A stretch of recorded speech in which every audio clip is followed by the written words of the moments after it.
Hello students, তোমাদের সবাইকে আমাদের চ্যানেলে ওয়েলকাম জানাই। দেখো, আজ আমরা ক্লাস 7 এর হিস্ট্রির তোমাদের প্রশ্নবিচিত্রাতে 9th number of school Paramanandapur Jagannath institution এই স্কুলের সমস্ত কোশ্চেনের আনসারগুলি দেখে নেব।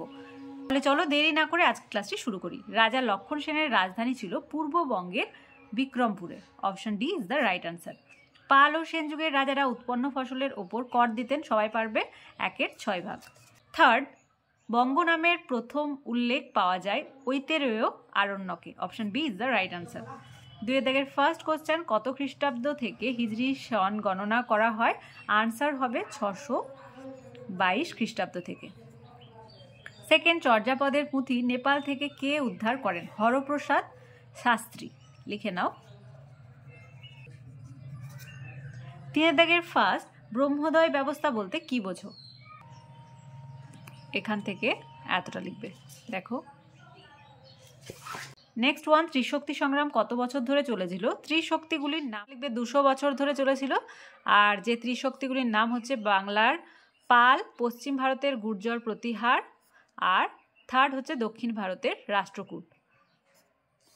4 দাগের ফার্স্ট কোশ্চেন, পাল ও সেন যুগের শাসন ব্যবস্থার তুলনা করো।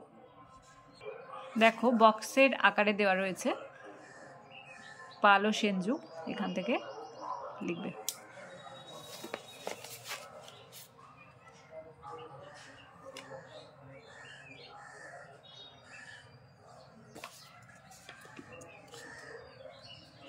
সেকেন্ড, রাজা লক্ষণ সেনের রাজসভার সাহিত্য চর্চার পরিচয় দাও।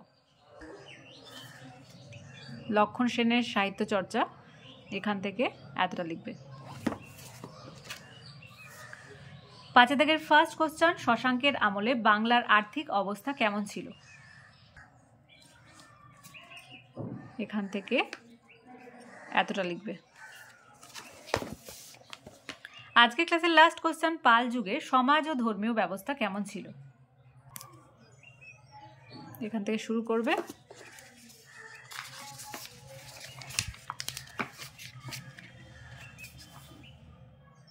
দেখো সেন যুগে, পাল যুগের দেখে নাও এতটা।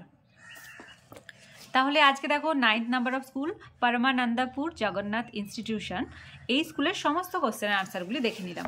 আজকে ক্লাসটি যদি ভালো লেগে থাকে তাহলে অবশ্যই একটি লাইক দেবে আর ভিডিওটি বন্ধুদের সঙ্গে অনেক অনেক অনেক বেশি করে শেয়ার করবে। সুবিধার্থে একটি টেলিগ্রাম গ্রুপ ওপেন করা হয়েছে, যদি সেই গ্রুপে কেউ জয়েন হতে চাও এই ভিডিও ডেসক্রিপশন বক্সের লিঙ্ক দেওয়া থাকবে, সেখান থেকে তোমরা জয়েন হতে পারো। তাহলে আজ এই পর্যন্তই, তোমরা সবাই ভালো থেকো। Thank you.